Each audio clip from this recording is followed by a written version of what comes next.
70% of family businesses don't make it into the second generation. And part of that is simply a badly designed transition plan. In this video, I want to share the 3 steps that I go through with my clients that are planning to take over the family business. My name is Marco Sander and I'm a psychologist for entrepreneurs. The first step is called psychological foundations.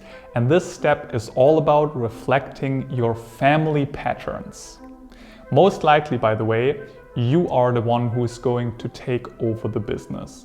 So actually, when I work with clients at this point, it has always been the case that the younger generation reaches out to me. It's never the older generation. It's never like a 60-year-old father of like, hey, I want to, make sure that this succession plan is working well. I thought working with a coach together would be a good idea. That's usually not happening. Usually you're the one who's thinking about taking over the business. Maybe you're not even sure yet, or you're like, well, I don't want to do it this way. Maybe we should set up a plan or a better plan. And the idea is that we would actually work out, first of all, a deeper understanding of how you grew up. What are the family patterns? What are maybe still some unresolved things?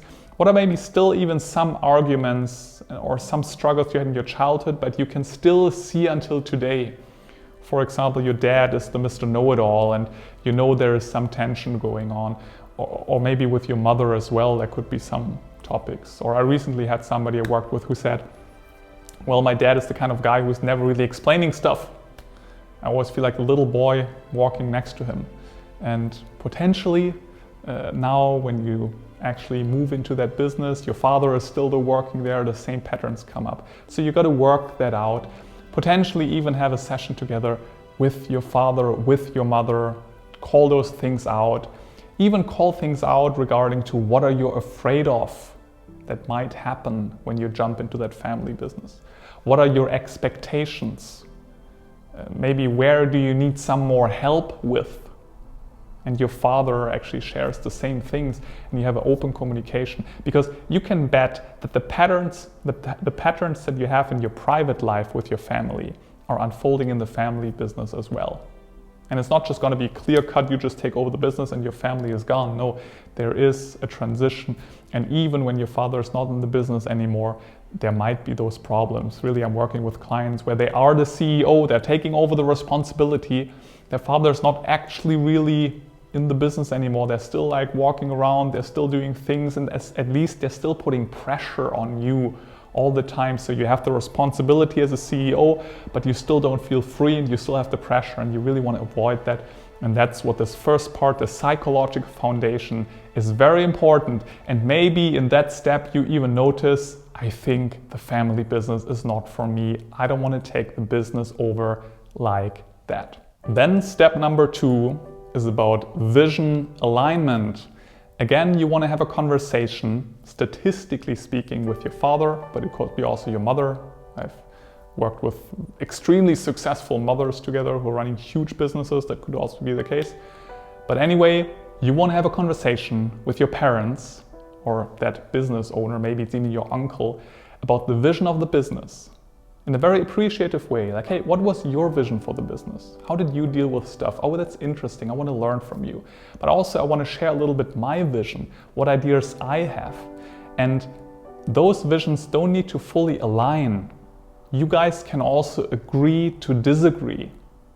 Maybe your father says, I really don't want to go into this technological direction. I don't even know stuff about this. And maybe you say, well, but I'm curious about this and I see the potential, and to be honest, I think we have to go in this direction if we want to sustain the business.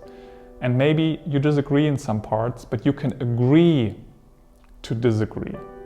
And it's just very important to be very explicit with those visions and not just kind of like not share them, but know there are some differences and you still like keep fighting about that kind of stuff. So first of all, do the psychological foundation, then the vision alignment, and be clear with that. And alignment is a little misleading because again, it doesn't need to be fully aligned. You just want to call things out and be clear where are the boundaries, where are disagreements, but is it okay for both of you guys? And based on that, we can basically start with a smooth transition. And then we move on to the third step, the actual succession plan. So here you're really going to talk about how are we going to do this? what are maybe experiences that I still need before I'm ready to fully take over the business? What are experiences within that business, maybe outside of the business? How long, mother or father or uncle or whoever, will you still stay in the business? What's the plan here?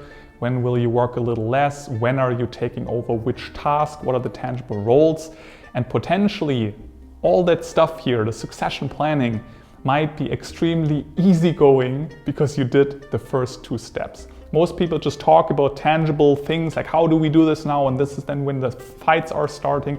But the fight is not tangibly about the succession plan. It's about the stuff behind, the patterns, the family patterns and psychological dynamics, the visions that are totally different. And if you guys talked about that, then the tangible conversation should be relatively easy.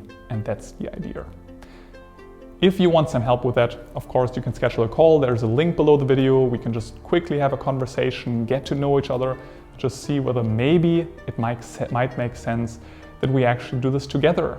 That this period over a couple of months, we're actually hopping on calls and actually making sure that this transition is working well and you really feel good in your new role.